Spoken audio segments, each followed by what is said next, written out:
ولمشايخنا ورضي الله عن والدينا وعلينا الفاتحة. أعوذ بالله من الشيطان الرجيم. بسم الله الرحمن الرحيم. الحمد لله رب العالمين. إياك نعبد وإياك نستعين اهدنا الصراط المستقيم صراط الذين أنعمت عليهم غير المغضوب عليهم.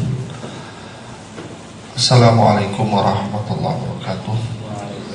Alhamdulillah. Assalamun ala ibadilladzina astafa wa ba'dah. Kita mengucapkan syukur kepada Allah dimana kita boleh berjumpa lagi selepas kita sudah kenyang makan daging kurban.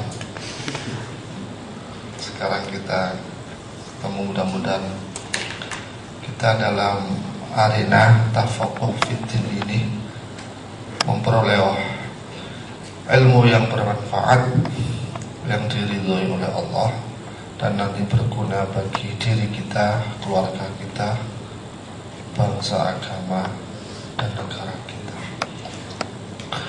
Kita meneruskan membincangkan tentang ibahatut thayyibat wa tahrimul khaba'ith. Ibahatut thayyibat itu diperbolehkannya makan barang-barang yang bagus. Wa tahrimul khaba'ith, tahrim itu diharamkan, al khaba'ith makanan-makanan yang khaba'ith. Khaba'ith ini artinya yang tidak baik, yang kotor. Ibahatut thayyibat, ibahah itu dari kata abahah, mubah, artinya mubah. Allah memperbolehkan makanan-makanan yang thayyibat, yang bagus. Wa tahrimul khaba'ith, dan Allah mengharamkan terhadap benda-benda yang khaba'ith. Khaba'ith ini al-qadhiru, kotor. Nampaknya benda itu baik, tapi di dalamnya mengandung khaba'ith, kotoran-kotoran. Hal ini disebut dalam firman Allah. Kalau besok bawa Quran semua ya, jadi Qurannya sendiri ditandai, biar nanti sampai besok masih ada kenangan, ingat. Karena di sini berhubungan al-mu'allaq, berhubungan dengan ayat-ayat ahkam yang seharian kita melakukan itu, biar ada referensi dari Allah. Jadi Qurannya sendiri ditandai.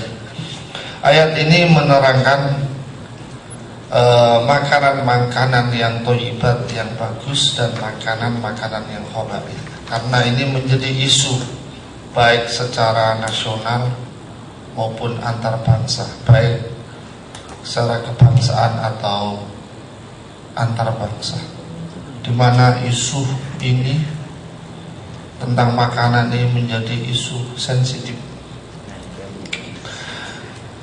Ya ayyuhalladzina amanu kulu min thayyibati ma razaqnakum washkuru lillahi in kuntum iyyahu ta'budun. Innama harrama alaikumul maitata waddama wa lahmal khinziri wa ma uhilla bihi li ghairillah faman yudhurra ghaira baghin wa la 'adin fala itsma alaihi innallaha ghafurur rahim. Surat Baqarah 70 2 atau 3 itu? 2 Ya ayyuhalladzina amanu, wahai orang-orang yang beriman.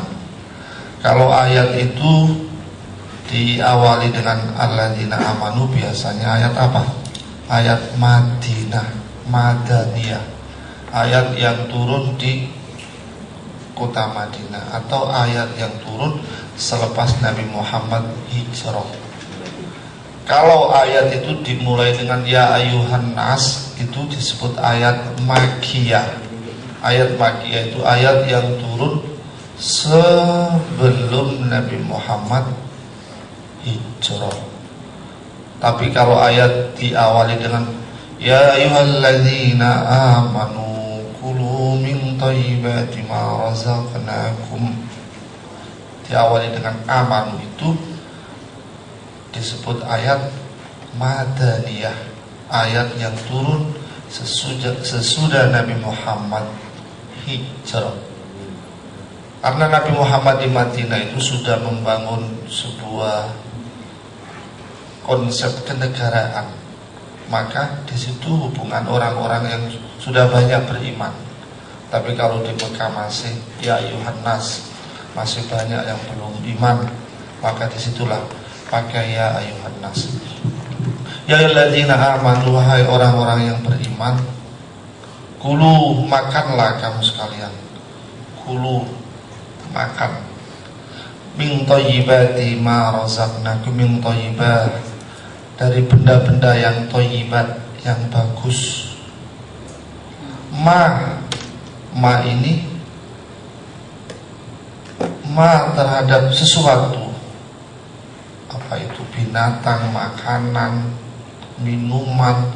Razaqnakum, yang telah memberikan rezeki Allah, kum terhadap kamu sekalian. Ma razaqnakum, ma terhadap sesuatu, razaqnakum, yang telah memberikan rezeki Allah, kum kepada kamu sekalian. Washkuru, dan bersyukurlah kamu sekalian, lillahi, kepada Allah. Washkuru, bersyukurlah kamu sekalian, lillahi, kepada Allah. In kuntum iyyahu ta'budun, in kuntum, jikalau kamu sekalian, iyyahu, hanya kepada Allah, iyyahu, hanya kepada Allah, ta'budun, kamu sekalian menyembah kepada Allah. Ayat ini Allah mengkhususkan terhadap alladzina amanu, orang-orang yang beriman. Kalau ayat yang lain itu ada, tapi saya tadi buka ya ayuhan nas. Ayat yang lain, ya ayuhan nasu kulu mimma fil ardi halalan thayyibah wa la tattabi'u khutuwatis syaitan innahu lakum aduwwum mubin. Kalau ayat ini ya ayuhan nas, tapi kalau ayat yang itu ya ayyuhalladzina amanu, padahal dimensi dua ayat ini sama, persoalan makanan dan minuman. Tapi yang satu ya ayyuhalladzina amanu, yang satunya ya ayyuhan nas. Kalau di situ ada hubungan in kuntum iyyahu ta'budun, kamu berhubungan dengan ibadah kepada Allah. Ketika berhubungan dengan ibadah kepada Allah, sholat, ibadah yang bersifat ubudiyah, maka di situ alladzina amanu. Tapi ayat ini tidak menggunakan ya ayyuhalladzina amanu, tapi menggunakan ya ayyuhan nasu kulu mimma fil ardi, wahai manusia, kulu, makanlah kamu sekalian, fil ardi, benda-benda di dalam bumi, di atas bumi, halalan, secara halal, thayyiban, dan bagus. Wala tattabi'u khutuwatis syaitan, jangan kamu mengikuti khutuwatis syaitan, langkah-langkah setan. Innahu lakum aduwwum mubin, sesungguhnya setan itu lakum aduwwum mubin, terhadap kamu itu musuh yang jelas.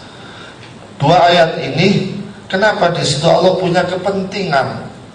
Ya ayuhan nas, ya ayuhan nas itu termasuk orang yang beriman, yang tidak beriman, punya kepentingan apa? Ternyata makanan ini secara global di dunia ini, orang itu dianjurkan harus makan yang halalan thayyibah, yang halal dan yang bergizi. Thayyibah ini yang bagus.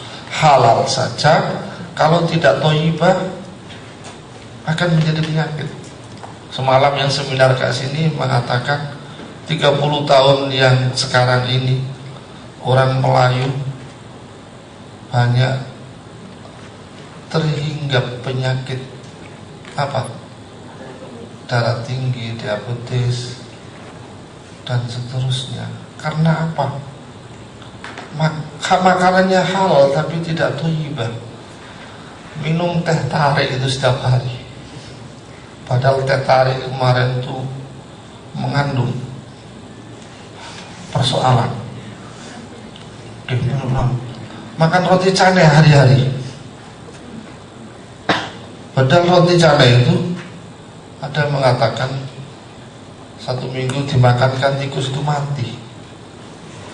Saya tadi kemarin itu tanya orang yang buat roti canai, apa sih roti canai itu dibuat dari apa?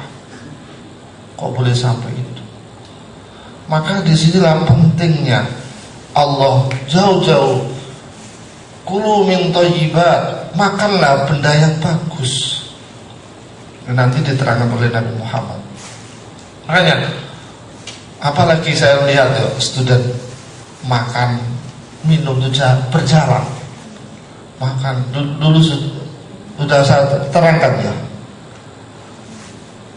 Student saya melihat di university, maaf ya. Sudah student, sudah masuk university, makan dan minum dengan cara. Nabi Muhammad itu mengatakan la tashrabu kasyurbil ibili, jangan kamu itu minum seperti minumnya unta. Kata Nabi Muhammad, minum unta itu macam mana? Minumnya unta itu berdiri. Kemudian sahabat Qatadah bertanya, ya Rasulullah, bagaimana kalau makan, boleh tak dengan jalan? Oh, apalagi dengan makan tambah tidak boleh. Ini merupakan, kalau dilihat, ini sebuah etika peradaban, etika kita sehari-hari itu harus berakhlak. Tapi kalau kita lihat secara medik,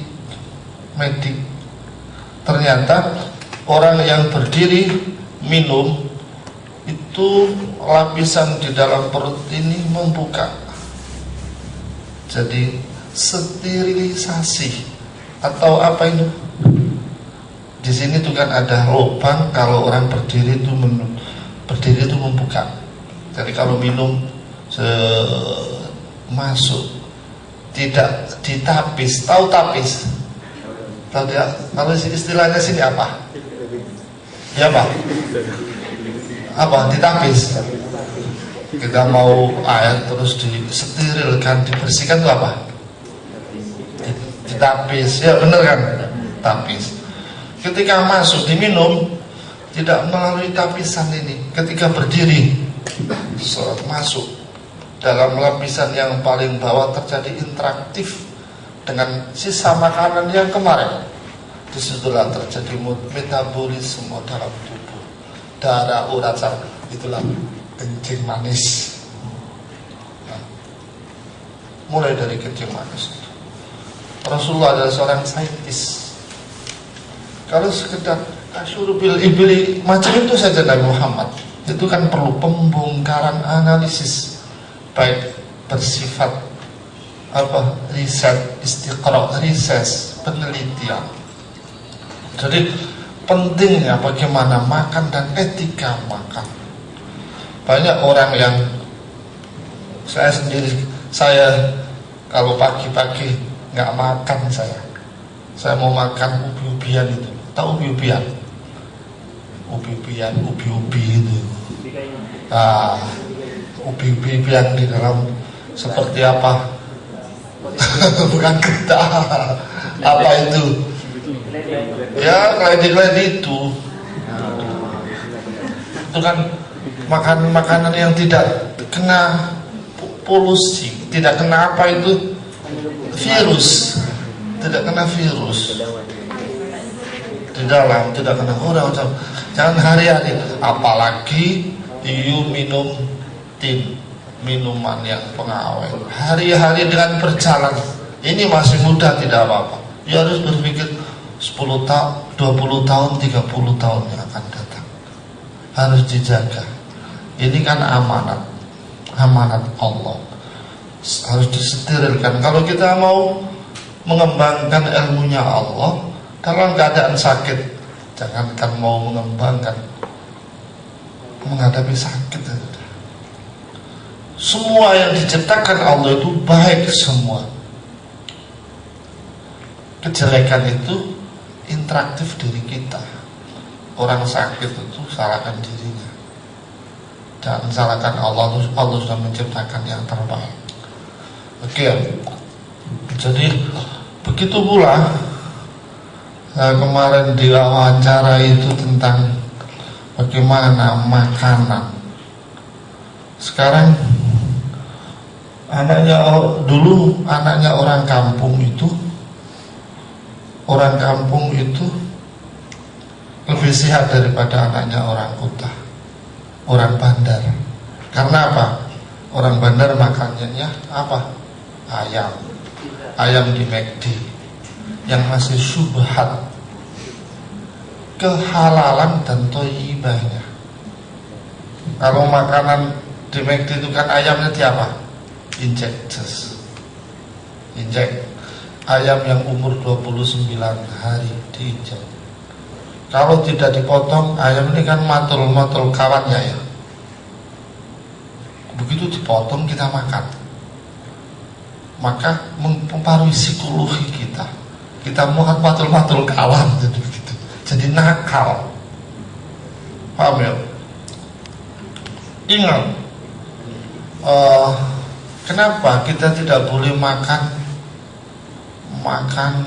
harimau? Dan harimau itu kenapa kok begitu kerasnya hidupnya dari hutan itu kan keras. Kenapa? Makanan daging terus. Maka kehidupan kita itu harus siklus imbang. Nabat, tumbuh-tumbuhan, daging. Jangan daging terus, nanti seperti harimau. Iya benar. Kambing itu kemarin saya bincang dengan profesor yang itu dekan. Kambing itu di dalam kandang kambing itu kan rumputnya kan subur. Tapi kambing tidak mau makan. Suburnya itu karena kotoran kambing. Selektifnya kambing. Kadang-kadang kita tidak paham, hantam saja.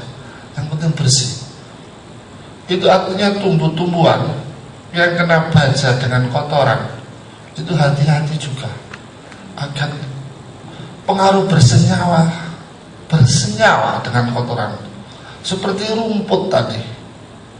Rumput itu yang di kandang itu kan hijau-hijau, tapi kambing tidak makan. Ya itulah sebagai perenungan kita bagaimana kita makan. Tapi artinya kita hati-hati. Bukan berarti kita takut tidak kita makan dan minum yang alami. Air putih. Waja'alna minal ma'i kulla syai'in hayy, kata Allah. Aku menjadikan air itu kulla syai'in hayy, boleh menghidupkan semua. Air turun, tumbuh-tumbuhan hidup semua. Energi dalam teori fisika, energi kena interaktif angin dan hawa, air hujan itu melahirkan sumber yang banyak. Bagaimana kalau di minumannya sudah tambah hai, tambah menghidupkan saraf-saraf kita. Makanan adalah yang boleh menyembuhkan penyakit dalam tubuh. Di antara adalah peredaran makanan kita. Yang melahirkan penyakit dalam tubuh adalah makanan. Makanya dalam hadis Nabi Muhammad itu, di dalam diri manusia inilah ada segumpal apa?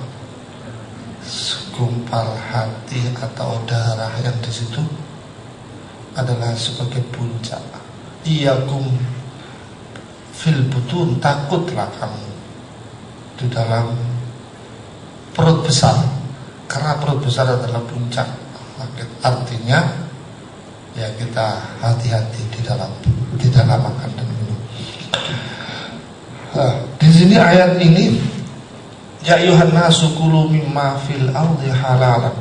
Allah di situ memberikan maklumat tidak hanya orang yang beriman, tetapi juga manusia semua hendaknya makan dan minum itu halal dan thayyibah, halal dan thayyibah, halal dan bagus. Jangan tidak halal saja tapi tidak thayyib. Begitu pula thayyibah tapi tidak halal. Dua dimensi Dua hal ini harus kita lakukan. Tapi di sini ayat ini khusus amanu, karena ayat ini berhubungan dengan iyyahu ta'budun, menyembah dengan Allah. Tapi di sini ayat ini berhubungan dengan muamalah.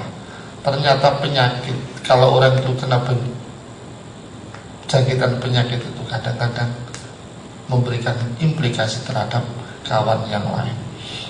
Oke, kita teruskan.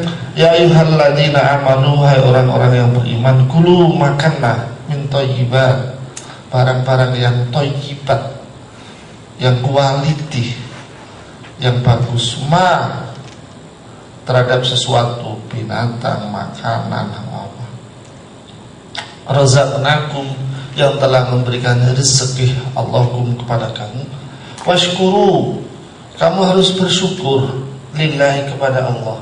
Karena di situ bersyukur dalam arti karena Allah sudah memberikan maklumat kepada Anda bagaimana makanan yang halalan thayyibah itu, bagaimana makanan yang thayyibah itu kita harus bersyukur. Syukur ini dalam arti tidak setakat kita cakap saja, tapi kita harus menerapkan bagaimana cara kita makan, bagaimana makanan yang harus kita makan. Itu artinya washkuru. Tidak setakat kita alhamdulillah, tapi washkuru di situ adalah kita tadbiqul amaliyah, mengimplementasikan di dalam konsep bermakan dan cara makan. Lillahi in kuntum iyyahu ta'budun, jikalau kamu menyembah kepada Allah. Kenapa di situ ada in kuntum ta'budun? Karena makanan ini berhubungan dengan aspek ibadah. Kalau orang makanannya itu sudah makanan yang tidak thayyibah, yang tidak halal, maka ibadah dengan Allah itu tidak menjadi ibadah yang ladzid, yang menikmati. In kuntum iyyahu ta'budun, jikalau kamu menyembah kepada aku, kata Allah. Dalam arti hubungan makanan dengan penyembahan dengan Allah ini tidak boleh dipisahkan. Oleh sebab itu, kulu min thayyibah, makanlah barang-barang yang bagus. Yang kedua, innama harrama 'alaikumul maitata wad-dama wa lahmal khinziri wa ma uhilla bihi li ghairillahi faman turra ghaira baghi wa la 'adin fala itsma 'alaihi innallaha ghafurur rahim. Innama, sesungguhnya, harrama, mengharamkan, Allah, ada lafaz Allah yang di dalam haram, alaikum, terhadap kamu sekalian, al-maitah. Maitah apa? Maitah bangkai. Waddama, apa dam? Darah. Walahmal khinziri, dan daging khinzir. Apa khinzir ini?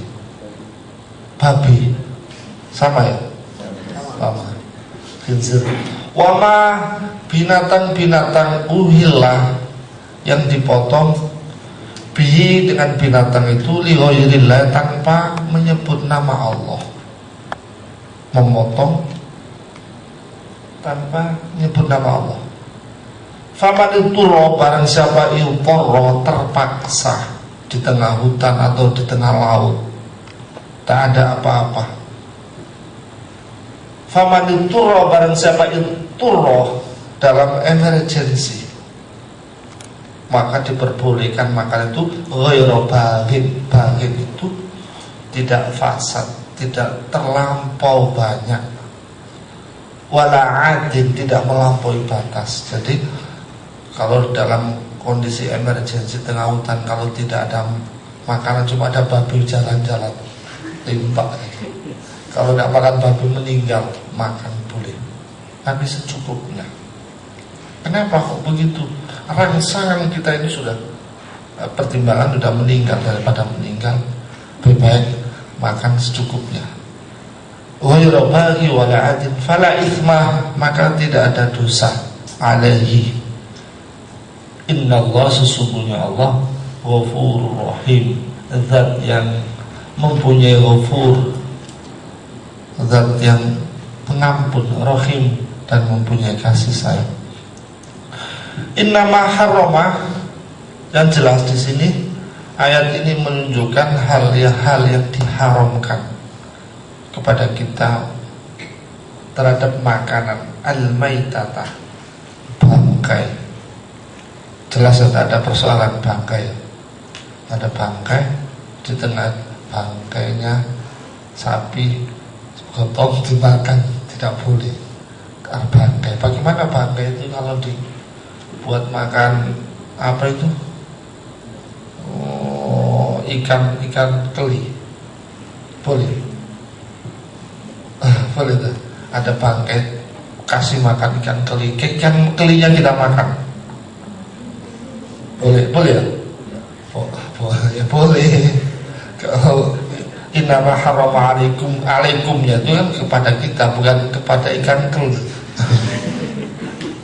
Itu ikan kelinya kita makan,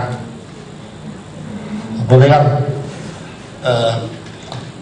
Al-maitah waddama, dan darah. Bagaimana kalau al-kabdu? Ini apa? Hati dengan apa? Sebangsa hati di dalam itu. Hati, jantung, apalagi? Paru-paru, limpa. Boleh gak limpa? Itu kan bagian daripada darah. Hati, limpa, jantung, usus. Orang Malaysia nggak suka ya. Kalau orang Amerika ada orang beli di Amerika, beli limpa hati, ditanya, "You punya anjing berapa?" Farm ada di Amerika itu orang beli limpa, beli apa? Hati, usus. Kemudian ditanya orang yang beli tadi, ditanya oleh yang menjual, "You punya anjing berapa?" Untuk makanan anjing. Di sini kadang kita makan, di Indonesia dimakan. Padahal di situ, tapi di situ dihalalkan. Kata Nabi Muhammad, darah yang boleh dimakan adalah darah yang limpa dan hati. Itu kan gumpalan darah. Tapi di sini Nabi Muhammad memperbolehkan. Agak-agak di situ, kalau Muhammad menjadi seorang saintis, itu sudah steril, sudah tertapis saja, diperbolehkan. Cuma sejauh mana positif dan negatifnya limpa hati dan apa? Hati dengan limpa. Coba yang bagian saintis bicara, yuk buat kertas kerja analisis terhadap limpa menurut pandangan Islam. Ya. Waddama walahmal khinziri, dagingnya khinzir. Jelas ini sepakat kita, tidak ada orang yang mengingkari. Kenapa kemudian lahir? Kenapa kok khinzir itu diharamkan? Padahal khinzir itu produktiviti pengembangan populasi itu cepat berkembang secara ekonomis, tapi diharamkan. Ya, diharamkan. Menurut Said Qutb mengatakan, dagingnya babi di situ ketika sudah dimakan maka merusak elemen-elemen positif, elemen-elemen yang bagus di dalam perut ini dihabisin semua, dihabisi oleh cacing pita di dalam khinzir itu. Ketika dimakan aja, interaktif elemen-elemen yang bagus positif di dalam perut ini dihabiskan oleh apa?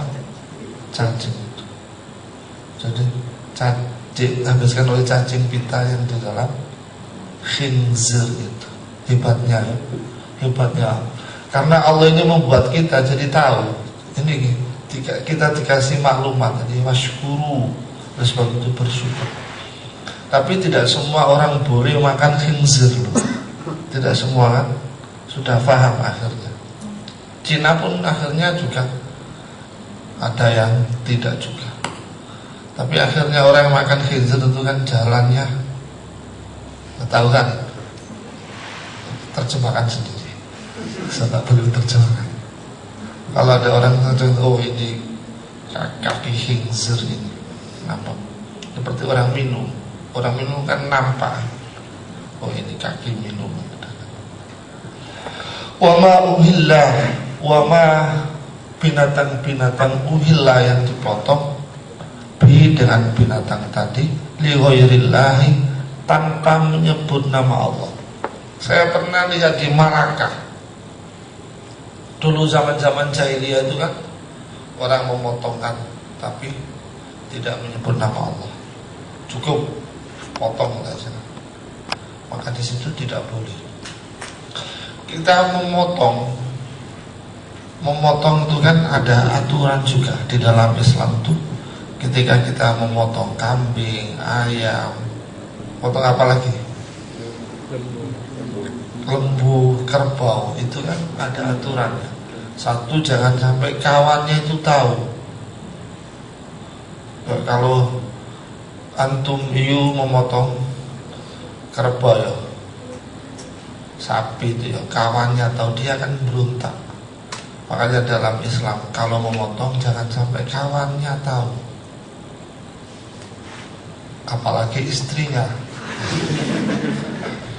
Tambah ini berontak dia. Makanya kadang-kadang langsung dia akan tahu binatang, jangankan binatang, tumbuh-tumbuhan itu pun walillahi yasjudu man fis samawat.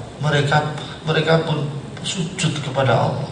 Apalagi binatang, tahu anaknya, tahu dia. Jadi ketika memotong satu diasingkan. Yang kedua, motong harus pada posisi ini. Yang ketiga, pisaunya harus tajam. Karena ketika motong mengikuti aturan itu, maka tidak merasa sakit binatang. Makanya Muhammad jangan mendolimi binatang yang dipotong. Kalau dipotong dengan Bismillahirrahmanirrahim, pisaunya tajam, posisinya tepat, kawannya diasingkan, dia akan ridho, binatang itu akan ridho. Maka disitulah darahnya akan keluar dengan cepat, dengan banyak. Darah inilah yang diharumkan. Kalau kita potong seenaknya sendiri, terus pisaunya gini-gini, tak keluar darahnya, sama dengan kita akan terjadi interaktif daging itu dengan darah. Odamu itu puncak penyakit. Makanya potong tuh ada aturannya, bahkan potong-potong saja. Bismillahirrahmanirrahim. Bismillahirrahmanirrahim. Hubungan dengan rohaniyah qalbiyah, hati kita dengan Allah. Hubungan cara kita memotong hubungan dengan fisikal kita. Biar kita makan itu yang produktif menjadi halal dan thayyibah. Halal dan thayyibah. Ya. Jadi potongnya harus yang beraturan. Wa ma uhilla bihi li ghairillah. Zaman-zaman jahiliyah itu, zaman jahiliyah memotong tanpa menyebut nama Allah. Motong demi Lata dan Uzza. Di Malaka itu ada pulau besar ya. Pernah tahu? Pernah ke sana? Pulau besar. Tak tahu ya. Saya baca akhbar saya. Di pulau besar Malaka akan dirubuhkan. Ada di situ ada kuburan wali penyebar di Nusantara. Kemudian saya datang ke sana melihat fenomena. Benarkah? Benar. Ternyata di situ ada masjidnya yang biasa, ada kuburannya panjangnya sini dengan sini. Ini Pak kuburan itu situ dengan sini. lihat banyak orang ziarah. Bagaimana tentang ziarah seperti ini? Nabi Muhammad dulu itu pada awal-awal zaman jahiliyah itu, nahaitukum an ziyaratil kubur, saya melarang kepada kamu sekalian untuk melakukan ziarah kubur awal pada zaman jahiliyah, awal-awal permulaan Islam. Karena apa Nabi Muhammad melarang?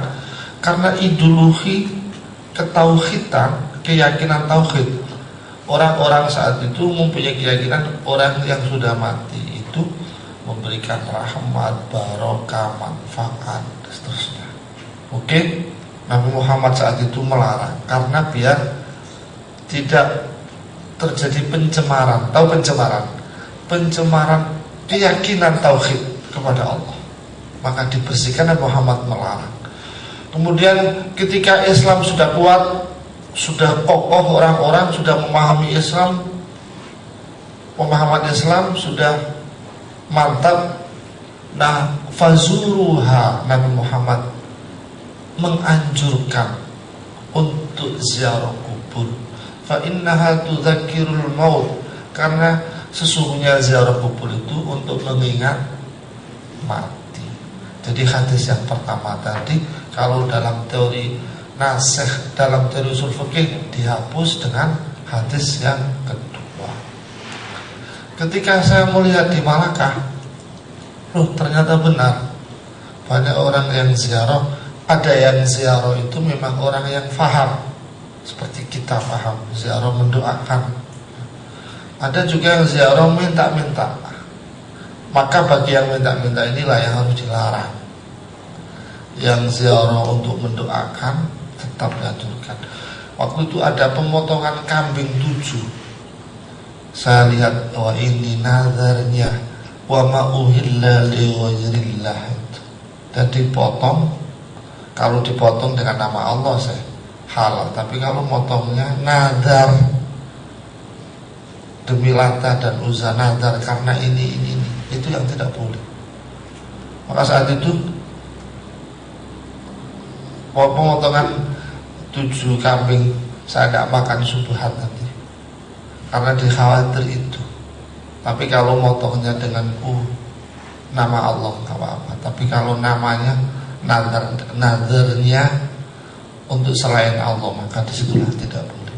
Wa ma uhilla bil faman turra ghayra baghi wala adim fala itsma alaihi. Oke.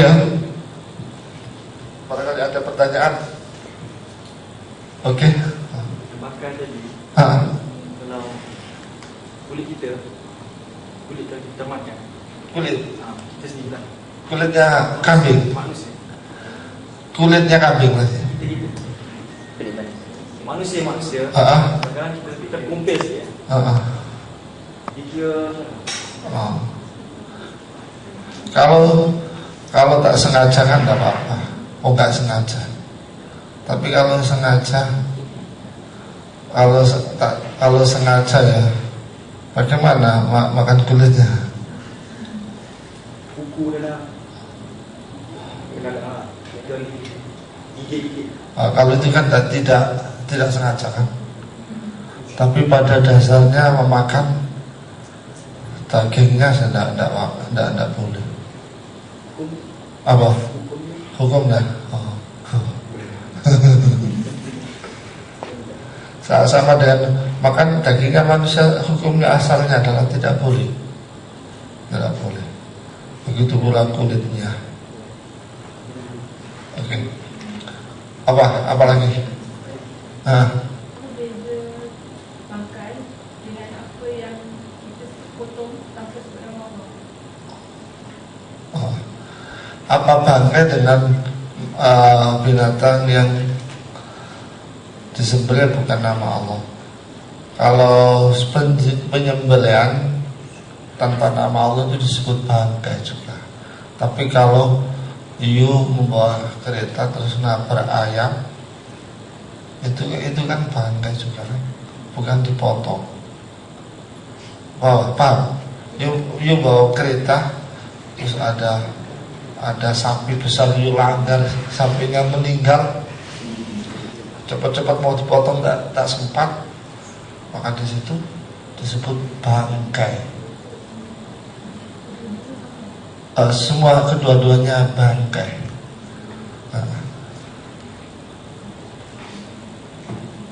Maita bangkai, itu kan bangkai nemu di tengah jalan, bangkainya ya binatang di bawah, itu namanya bangkai, tidak boleh. Wa ma'uhillah, ya binatang tapi disembelih tapi tidak menyebut nama Allah. Kenapa kok tidak boleh? Ini hubungan dengan rohani ya. Tadi yang saya sebutkan. Jadi ada hubungan mental dan fisikal. Fisik. Kalau wa ma'uhillah disembelih tanpa nama Allah ini boleh dengan rohani ya. Oke. Apa? Oh, memburu. Ibu bawa pistol. Ya. Ada burung tembak dan plop dipotong. Halal ya. Ibu memburu. Dulu Raja Johor kan senang memburu. Ada kijang tembak, des, panah, plek dipotong cepat. Boleh ya? Boleh. Bagaimana kalau nggak sempat dipotong? Bangkai atau tidak? Coba kamu gimana? Bangkai atau tidak? Macam mana? Yang you ketahui boleh dimakan tak? You bawa pistol burung, jatuh plek mati. Tapi you baca Bismillahirrahmanirrahim. Das mati. Boleh tak?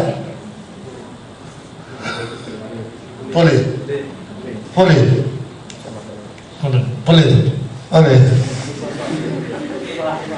Apa boleh? Agak boleh. Apa? Jawabannya boleh atau tidak atau diam. Kalau diam ikut yang boleh atau tidak, seperti dilamar. Kalau diam berarti setuju. Nggak ada perempuan kalau diam ya setuju saja. Nggak mungkin kalau setuju itu terus diam. Menolak itu terus diam. Kalau menolak langsung respon tidak mau gitu saja. Tapi kalau diam cepat-cepat dinikahkan saja. Oke, apa? Kemana? Apa? Boleh? Kak boleh? Iya boleh ya? Boleh. Ikhtilaf ini tak boleh, ini boleh. Boleh. Apa? Boleh. Orang zaman sahabat itu punya anjing. Anjing itu untuk memburu. Ama akalas sabu illa ma dzakaitu. Jadi anjing di situ kalau dia boleh, itu boleh. Oke, ini boleh. Jadi Bismillahirrahmanirrahim. Dan plek mati. Kita makan sama-sama. Tapi oke. Tapi di situ darahnya tak keluar. Ya kan? Aspek fisikalnya. Tapi di situ ada nilai segar. Oke. Tapi di situ pendapat yang kuat boleh. Boleh. Bagaimana kalau anjing? Wa ma aqal as-sab'u illa ma dzakaitu. Di dalam Quran itu menyebutkan khusus tentang pemburuan binatang. Pemburuan binatang itu ya anjing itu. Anjing itu masih lumayan anjing daripada babi. Sahabat itu banyak yang membela anjing untuk memburu. Jadi ketika hutan anjingnya sudah diajarkan bagaimana cara menerkam, bagaimana ini. Cuma saja tidak diajari Bismillahirrahmanirrahim. sudah diajari bagaimana cara memegang, itu sudah pandai anjing. Dilepaskan langsung memburu. Biasanya nggak sampai mati, dijinakkan, kena di bawah. Itu boleh, kan karena dipotong tadi, tak ada masalah. Bagaimana kalau Bismillahirrahmanirrahim melepaskan anjing untuk memburu dan memotong sekalian? Boleh tak? Apa? Boleh. Anjingnya yang membunuh. Oh, tolong besok jawab ya, hari Senin, hari minggu depan. Dan di pekerjaan, please. Bagaimana anjing dilepaskan Bismillahirrahmanirrahim. Nah, zaman sahabat itu, makanya Imam Maliki itu membelah anjing tidak apa-apa, lebih aman. Rumah besar itu anjing aman, punya anjing satu tidak ada aman. Sahabat-sahabat, cuma karena kita mazhab Syafi'i, Hanafi, jadi dimensi anjingnya ini lidahnya itu aja, kecakapan itu disebut dalam Al-Quran mimma amsakna alaih, jadi pandai dah, boleh dimanfaatkan. Oke. Apalagi? Kalau tumbuhan diberi baca najis injil. Apa? Tumbuhan diberi baca najis injil. Dan lagi satu, kalau ikan diberi makan injil. Bagaimana kalau ikan dikasih makan khinzir? Bagaimana ya? Bagaimana? Apa? Agak-agak cemana? Khinzir sekarang ini kan murah ya, daripada mana itu apa itu ikan kelinya dikasih makanan, dibelikan makanan yang mahal Khinzir macam mana agak-agak? Makruh. Kenapa makruh?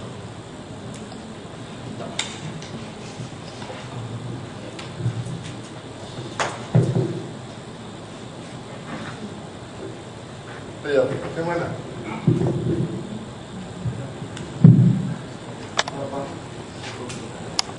Tumbuh-tumbuhan.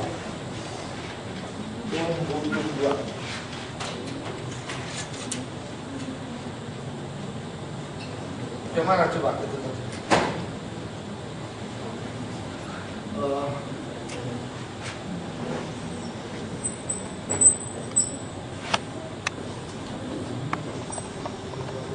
Sama dengan lele.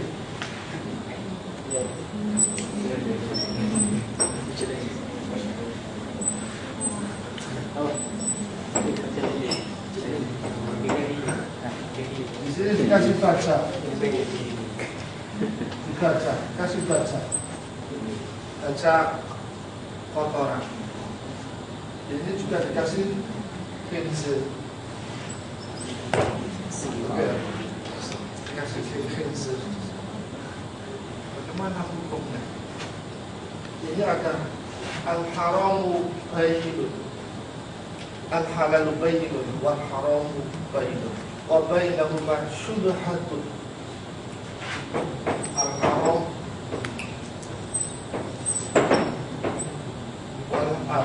al-halalu bayyinun, wal-haramu bayyinun, wa bainahuma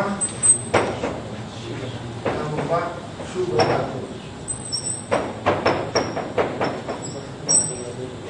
Adakah halal jelas, wal haram pun jelas, wa bainahuma syubhatun, antara dua ini. Lah, ketika kita makan khinzir itu kan kita makan gajah itu haram. Boleh haram. Bagaimana kalau diletakkan ini? Kita nggak makan khinzir, nggak makan. Yaitu tadi syubhat. Syubhat dalam arti di situ kita akan seperti tadi ya, menurut Al-Qurtubi di mana dagingnya khinzir tadi akan merusak jaringan lapisan di dalam perut yang bagus, terkuras dihabiskan. Itu artinya lele pun akan diwujudkan.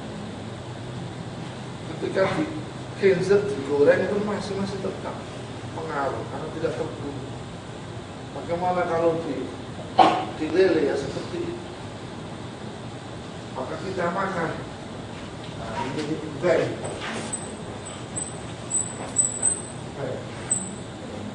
Konvensional Islam. Oke. Maka di sini pun begitu. Ini kadang bersenyawa, pengaruhnya ini bersenyawa terhadap buah. Ini yang dikatakan sudah.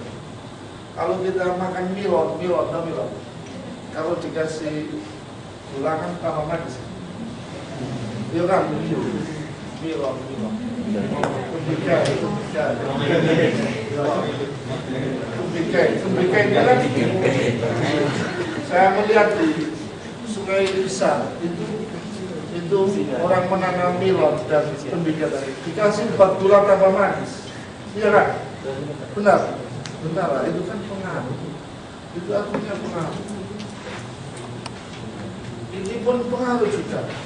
Makanya kalau ikan keli itu kalau dikasih makanan kotor, kita makan kepsi,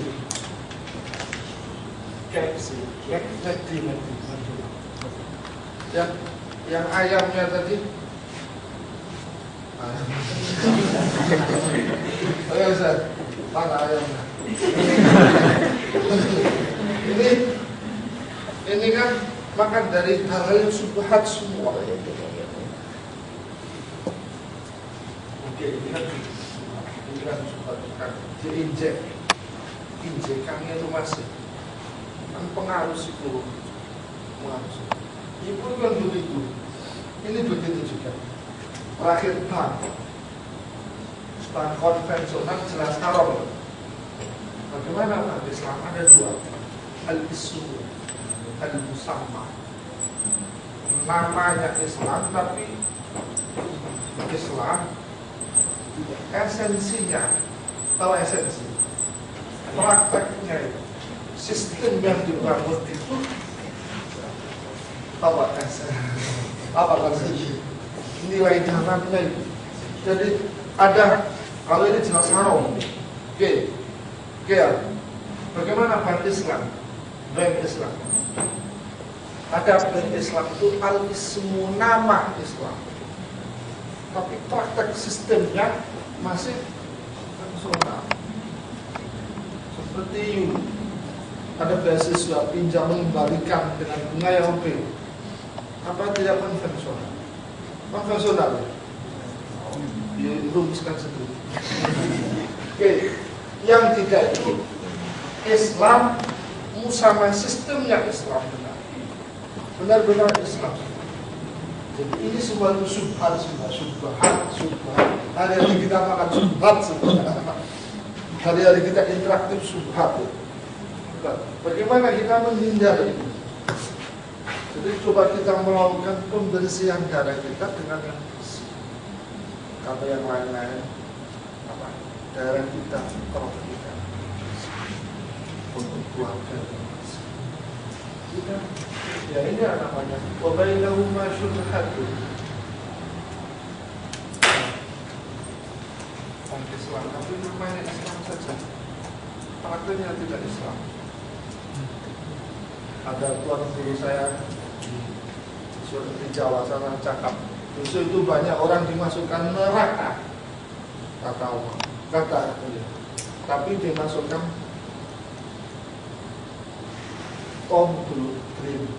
obat tempatnya minyak yang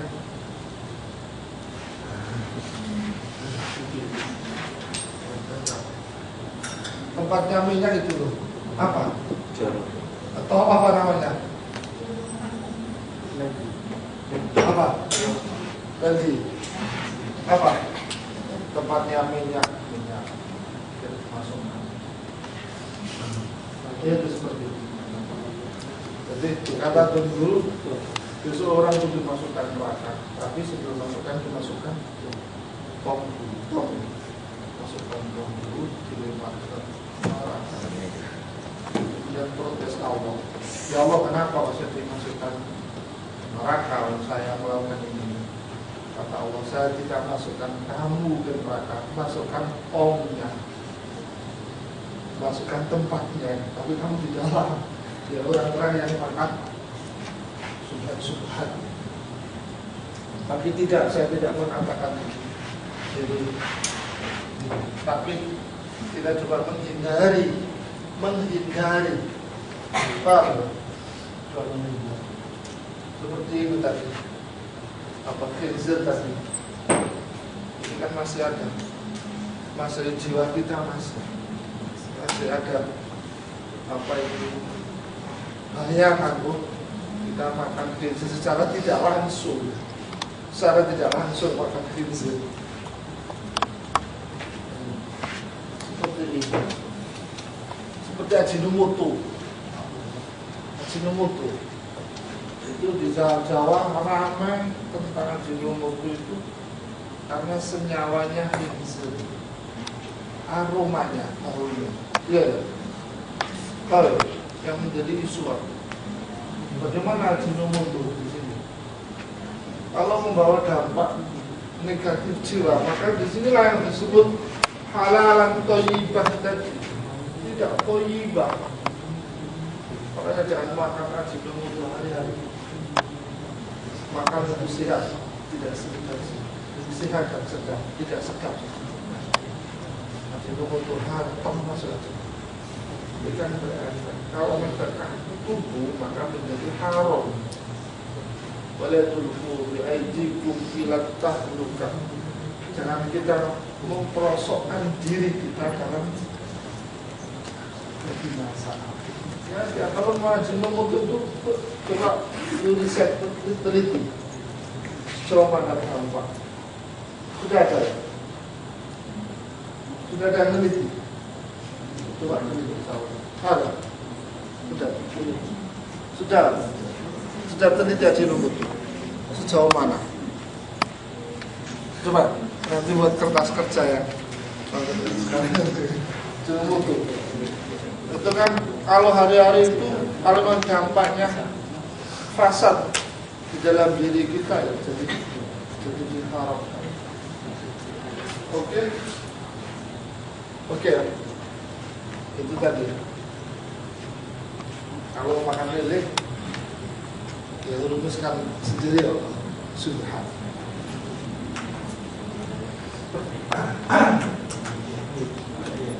Ada lagi? Oke. Ada lagi. Macam ni kalau sudut hukum ada binatang contohnya kita ambil binatang yang dia makan contoh tupai kan. Tupai tak tahu tupai jenis apa tapi dia makan contoh macam dia makan kopi,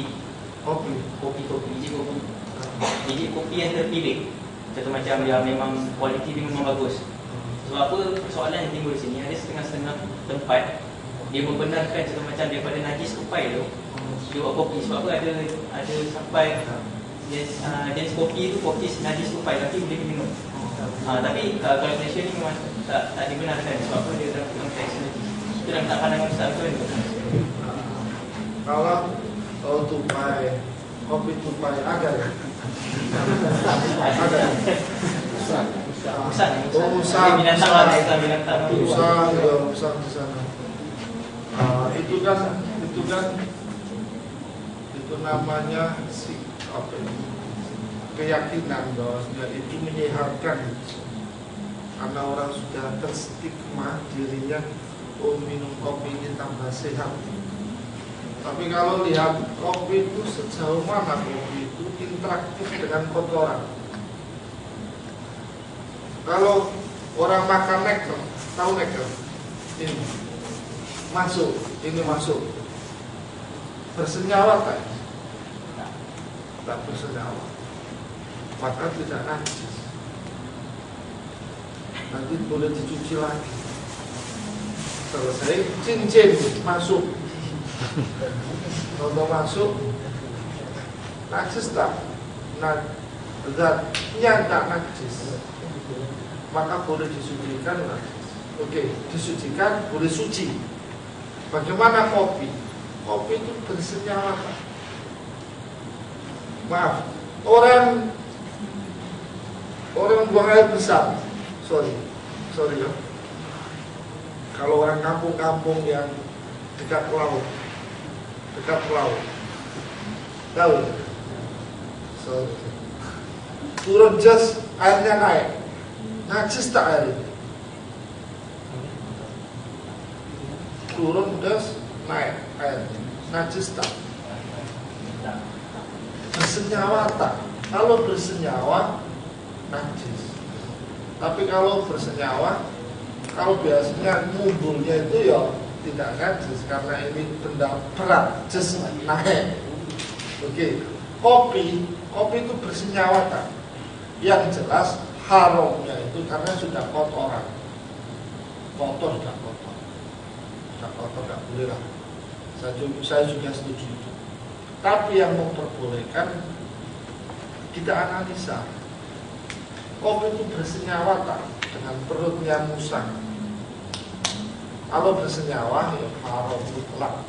Kalau tidak, lah ini ada elemen berapa peratus, mungkin 5% dijadikan referensi jadi halal, jadi yang menghalalkan. Tapi tetap saya karena sudah menjadi kotor. Tapi kalau orang yang memperbolehkan itu analisanya itu karena kopi itu padat ya. Kopi itu kan padat, masuk.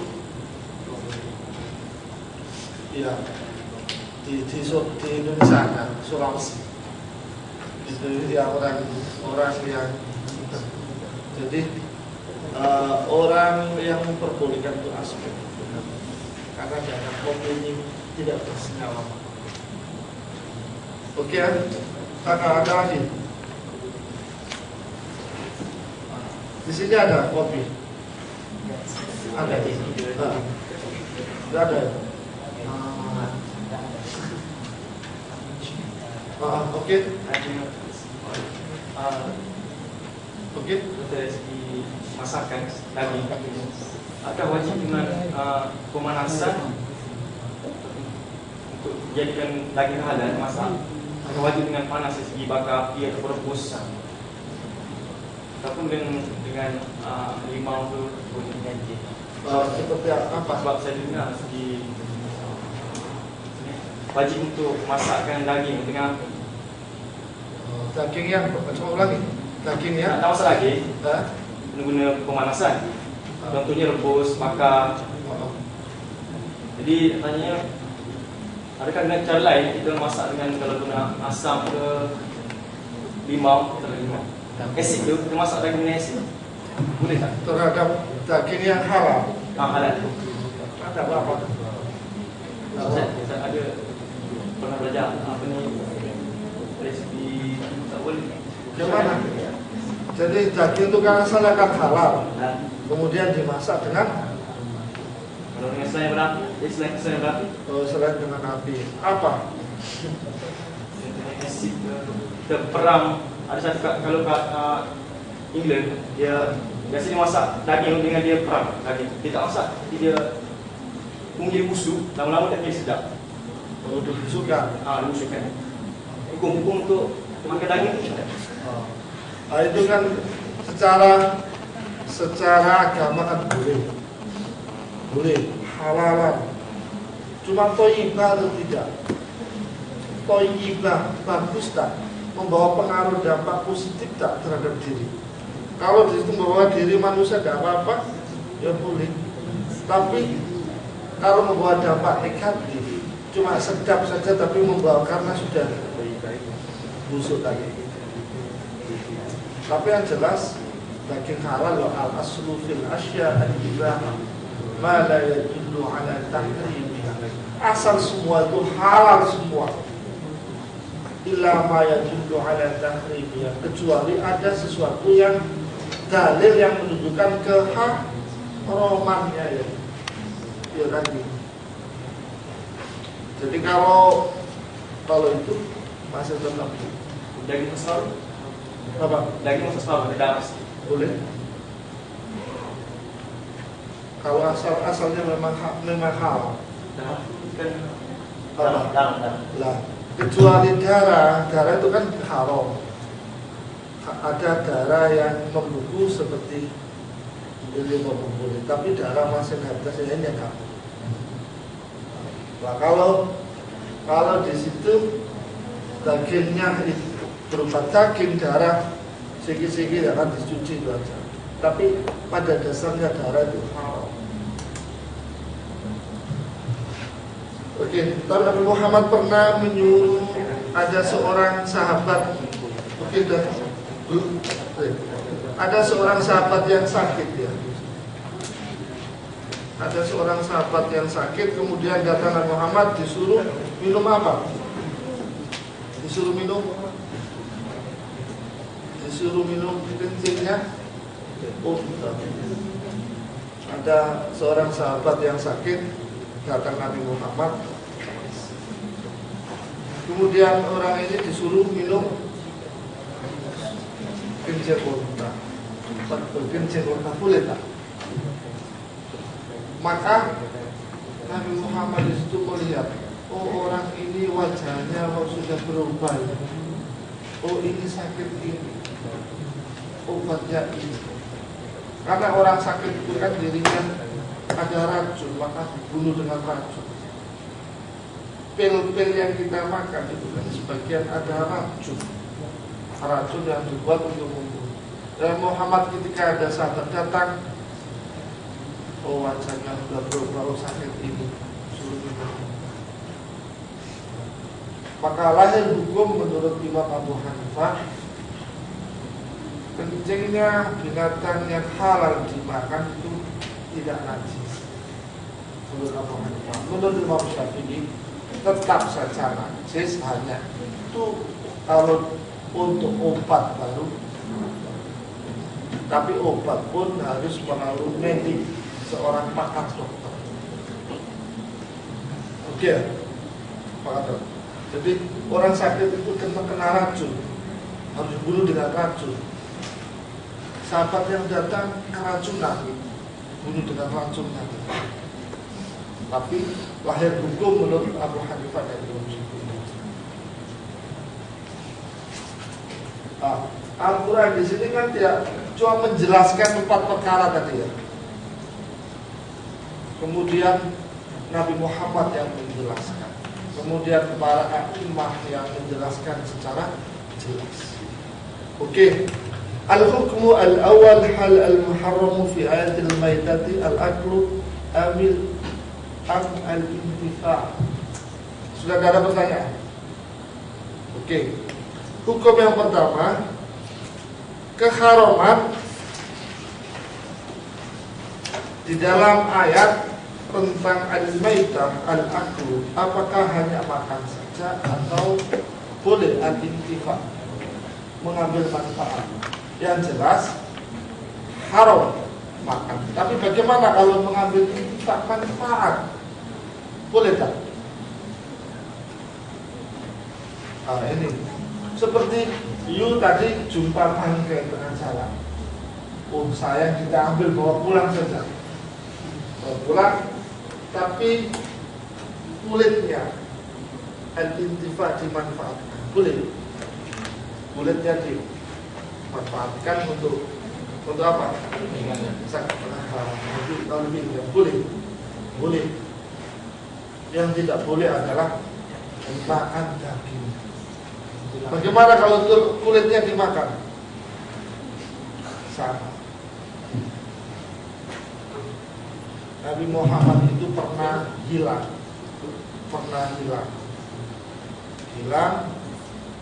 Para sahabat hilang, kemudian sahabat mencari kesana mari gak jumpa. Kemudian Nabi Muhammad nampak Ditanya sahabat, Nabi Muhammad kemana tadi? Saya tadi diajak jalan-jalan jin. Jin mengajak jalan-jalan saya, melihat saya melakukan istiqra, riset, penelitian terhadap alamnya jin. Kemudian suatu hari terjadi hal yang sama. Nabi Muhammad hilang lagi. Sahabat cari-cari tak jumpa. Kemudian Nabi Muhammad keluar, badannya basah, pakaiannya basah.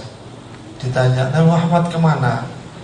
Saya tadi jalan-jalan ke alam, diajak jalan-jalan jin. Ternyata alamnya jin tadi hujan lebat. Saya kena hujan. Apa? Ternyata jin itu kesukaannya makan tulang. Jadi kalau kamu, artinya jangan selepas kurban tulangnya jangan dimakan. Sop tulang. Kita makan dagingnya saja, tulangnya jangan dimakan. Sisakan untuk binatang, untuk jin. Ternyata penelitian Imam Syafi'i itu mengatakan orang istinja. Tahu istinja? Tahu istinja? Istinja itu dengan tulang itu hukumnya makruh. Seperti makruhnya orang istinja pakai roti. Orang istinja kan mau ada roti saja pakai roti istinja. Itu hukumnya makruh. Sama dengan tulang. Dianalisa, oh benar, roti itu makanannya manusia, tulang itu makanannya jin. Sama-sama. Jadi yang menurut medik, orang makan tulang itu ternyata melahirkan sakit tulang. Rematik. Rematik, ada istilah rematik ya? Iya, sakit tulang. Nah, benar, hebatnya Nabi Muhammad. Yang kedua jin itu apa ya? Sukaannya di lubang-lubang. Jadi kalau mau kencing jangan sembarang lubang, kecuali lubang-lubang tertentu saja. Oke, paham dia paham. Oke, jadi itu tadi hati-hati makan. Oke. Oke. Jadi al-intifa, bolehkah mengambil manfaat? Boleh. Apanya? Kulitnya. Bangkainya tidak boleh kita makan. Bagaimana kalau dibuat makan lele? Bangkainya kambing dengan apa itu khinzir berbeda. Kalau khinzir tidak terbunuh. Tapi kalau khinzir tadi dibuat makan, kambing dibuat makan lele tidak apa-apa. Oke kan? Sepakat ya? Ada yang tidak sepakat? Oke.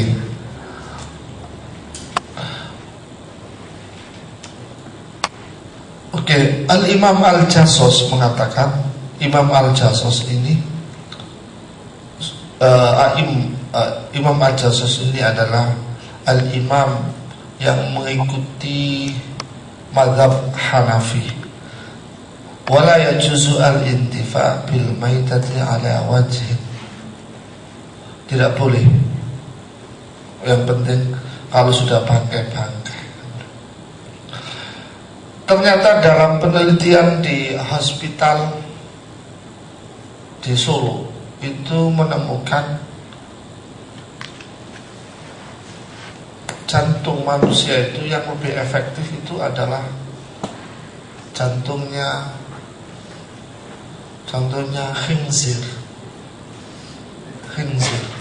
Iya kan? Dalam penelitian saya pernah membaca sebuah artikel hospital Solo, Jawa Tengah. Namanya apa ini? Hospital.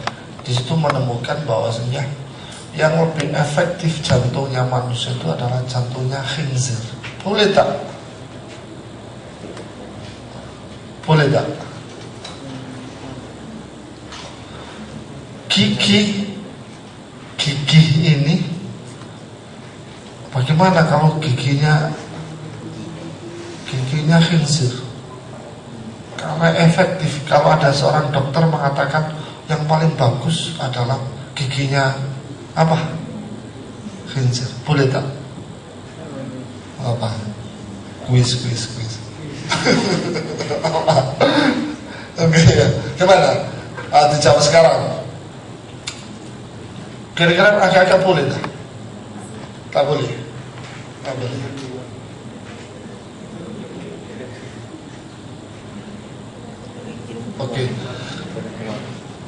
Oke, masih banyak ini. Apa ini? Mau main? Oke ya. Boleh tak agak-agak? Tak boleh. Kalau ada dokter mengatakan jantung Yu ini kalau tidak tertolong dengan jantungnya khinzir, Yu meninggal dunia, mengikuti hidup atau mengikuti mati, milih mana? Boleh.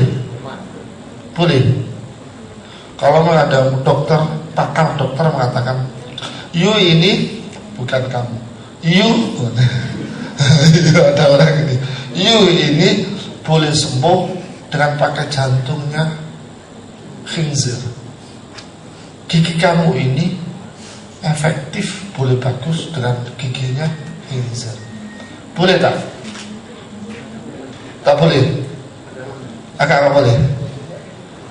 Ini kita melakukan istidlal, pengambilan hukum, pengambilan dalil dengan menggunakan kias. Boleh. Kalau tak boleh mati. Boleh. Ingat ayatnya tadi.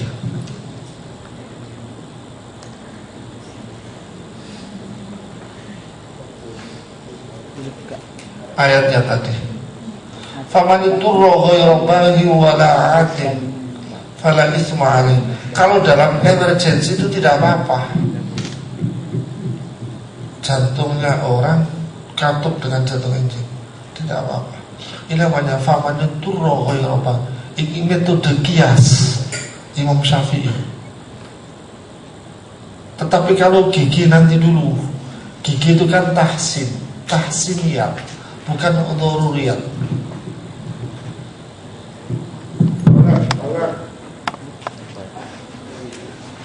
Maka dzururiyat, hajiyat, apa? Tahsiniyat.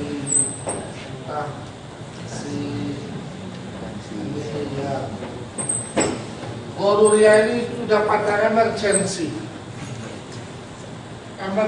ketika medik mengatakan you harus pakai kartu lanjut. Ini sudah dzururiyah, mati atau tidak. Kalau ingin mati nggak apa-apa, tapi kalau ingin hidup yang panjang ini boleh. Beda dengan gigi tadi kan sudah tahsiniyat. Gigi itu kan untuk cantik-cantikan saja, gak apa-apa, berikan.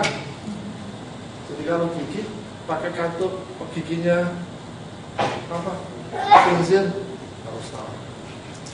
Gigi ini gak apa-apa, gak pakai gigi gak apa-apa.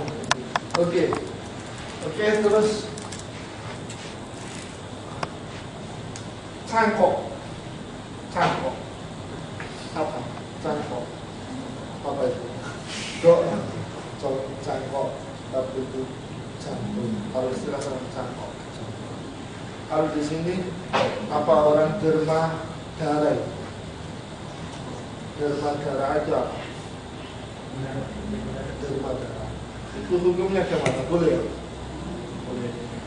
Bagaimana kalau derma mata? Boleh tak? Boleh. Jangan dulu lihat dulu. Jangan lihat sponsor televisi. Lihat dulu. Kalau yang mau meninggal terus derma mata kamu, boleh. Lihatnya dulu. Kalau dermanya kepada ulama tidak apa. makanya nanti kita dapat ceria di akhirat.